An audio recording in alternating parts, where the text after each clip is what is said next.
My name is Oliveras, and I did my presentation on English language education in Japan. The abstract for my presentation is, being an expanding circle country, Japan has included the English language in education for over 100 years. Japanese students learn English because their educational system requires it. Though Japanese students have had several years of English education by the time they graduate high school, many are still unable to use the language well. So how do Japanese students feel about learning the English language, and is there a real asset to the English language learning requirement enforced in Japan? So to understand a little bit more about these circles of English, we need to look at Kashru's circles of English. And so these include the inner circle, which are countries that first had English, so like the United Kingdom, the United States, Canada, etc. And so then the outer circle includes countries that use English, but not as a native language, instead for governmental institutions and things like that. So those include India, Nigeria, the Philippines, and other countries as well. And then the expanding circle, where Japan is, are countries where English doesn't have any sort of governmental associations, but instead was used as a foreign language or a lingua franca for lingua franca purposes. And so Japan has been actually learning English as a foreign language for well over 100 years already. So for a brief history of the English language education in Japan, it first started in the Edo period. Back in 1808, a British Navy ship appeared in Nagasaki Bay and was threatening to set fire to the city. So the Tokugawa shogunate at the time decided that they were going to have diplomatic and trading officials ordered to learn English so that they would not be threatened again. By 1860, English education formally began in Japan, but it was mainly taught to children from higher class families. Non-compulsory middle schools and also the university taught only in English, so it was the means of instruction at the time. By 1882, however, English had become actually a foreign language rather than a means of instruction, so it was being taught as a subject at this time. And so that helped keep Japanese people from feeling like they were being in a colonized state, because they didn't feel like they were learning English because they were meant to or made to. It was because they wanted to, and they felt like it would be a benefit to them.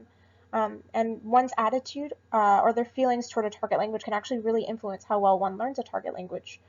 So indeed, having a positive attitude toward English language is important for having these Japanese students be able to pick up the language quickly and easily. So during the present day, how are feelings of the English language with Japanese parents and teachers? Back in 2005, there was a survey done by the Japanese Ministry of Education, Culture, Sports, Science, and Technology. And one of the questions that they asked was, should English be taught as an obligatory subject in elementary schools? At this time, it was already obligatory in middle school and high school. A lot of parents said yes, but the very much majority of teachers said that they didn't think that it should be obligatory. This might be because that they wanted other essential subjects to be learned before trying to have their students tackle English, especially Japanese, considering there are 3 different alphabets that Japanese students are required to learn, and well over 2,000 characters if they want to be pretty proficient in reading and writing the language. So at this time, it's still not compulsory for all grades in elementary school, but mandatory lessons do start at 5th grade. So then what about the government in Japan? They actually feel pretty strongly that learning English is going to be a big boon for them. They'll be able to communicate with native English speakers and non-native speakers either of Japanese or English who are actually learning the lingua franca. In 2001, this same next department in Japan had a new 5-year plan that was going to be strategically to cultivate Japanese with English abilities. So this was kind of to reform the English teaching practices at the time. And so they wanted to establish a reading and writing proficiency in English and also kind of get them a little bit more stability in basic daily communication, like orally speaking. In fact, a lot of many local Japanese companies actually require their new employees to show some evidence of language proficiency. This includes Rakuten, which is actually Japan's version of Amazon. They require using English as an in-house working language. And so a native Japanese speaker getting a job in even a local Japanese company can really depend on their English proficiency. Again, though, the real question is, how do these students that are the ones actually learning this language feel about English? There was a study done back in 2014, and it surveyed 32 students, Japanese students studying abroad at a university in Australia. 30 of the students were female, 2 were male, But out of this, they kind of got these two categories, either seeing English as an asset or seeing English as a nuisance. Of the asset category, they broke it down into three different categories. So they saw English as an opportunity, as good for transnational connections, and as good in the national interest of Japan. As a nuisance, they saw English as a threat to their identity, as a communication barrier, or as a very imposing language. So this chart kind of shows just how many of these students actually felt that it was an asset to learning English. Very few of these students thought that it was only a nuisance and not at all an asset, whereas a lot of the students who did believe that it kind of was a nuisance also felt that it was an asset for sure.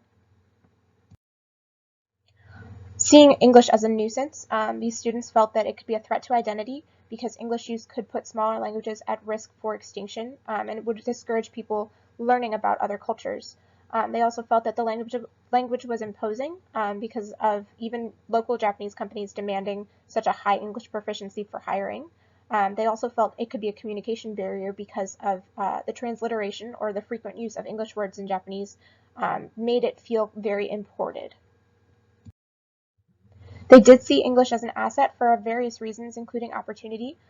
English is a very enabling language, and it allows for a lot of great potential opportunities and obviously a life if they can, use it to their advantage. National interest-wise, they wanted to be able to spread culture of Japan outside of Japan and encourage learning about Japan to further Japan's home economic growth.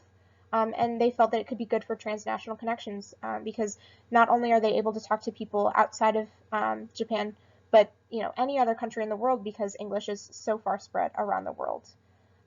Although the opinions were varied, like I said, very few felt that it could only be a nuisance and had no assets, whereas more people felt that it was specifically an asset and not a nuisance. Thank you so much for taking the time to watch this.